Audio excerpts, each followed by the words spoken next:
Hi, I'm Keith Barrett, founder and president of Vesta Settlements. We're doing our topical stroll through the Northern Virginia residential real estate contract. We're talking about the personal property and fixtures paragraph. So this paragraph really is broken down into two parts.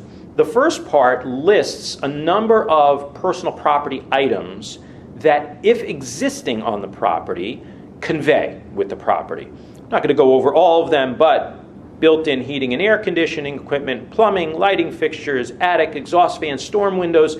These are all listed, and they basically say if it exists, it conveys. There's also at the very end of that a part that says that all surface or wall-mounted electronic components and devices do not convey. However, all related mounts, brackets, and hardware do convey. So there's an area as well that's kind of ripe for some conflict and misunderstanding. We get a lot of kind of walkthrough issues, if you will, of folks that maybe took a TV off the wall but also took all the brackets and mounts. You definitely want to pay attention to that part here.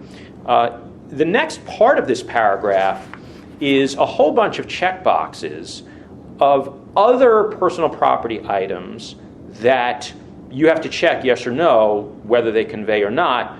And it says the items marked yes below are currently installed or offered. It gives you just a whole bunch there that you need to go through. Be accurate, be careful, because that language there is a little dangerous. Currently installed or offered.